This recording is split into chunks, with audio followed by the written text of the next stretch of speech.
In America, we love the great outdoors, but we've also definitely used parts of it to our advantage, which has been a disadvantage, some negative consequences. In her new book, Wilderness and the American Spirit, author Ruby McConnell takes a look at how we came to be here in America and the impact that that's had on our environment specifically.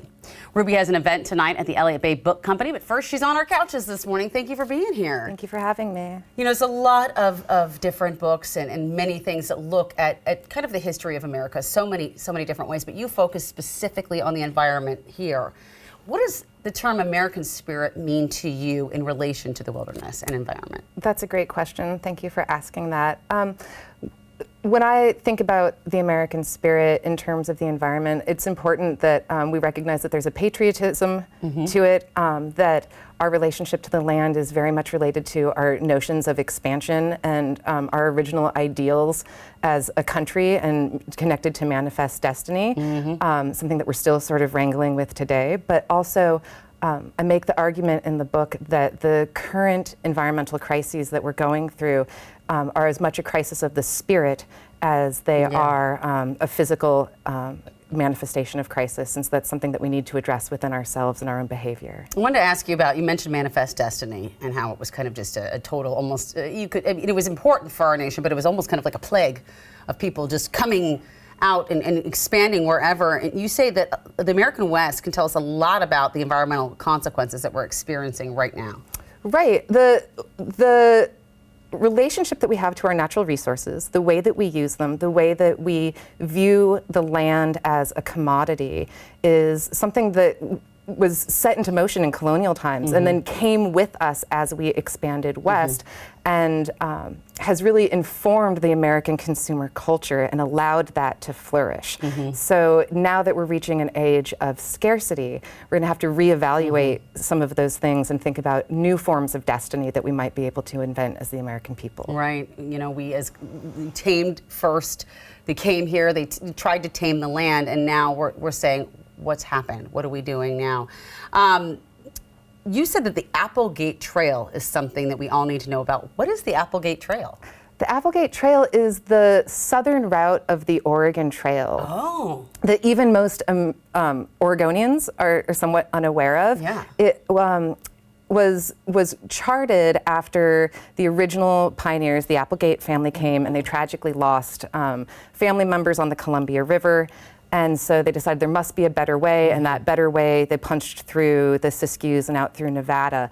And since that time, it's become a major thoroughfare for goods and services. It's a major throughway for our logging and for our mining. So it's really symbolic of all of the ways in which the American people use our resources. That's really cool. I think we're all very familiar with the Oregon Trail, obviously from the game and a certain generation of us at least. But it is interesting to know some of these little known facts. And there's other little known stories that you uncovered while working on this book, right?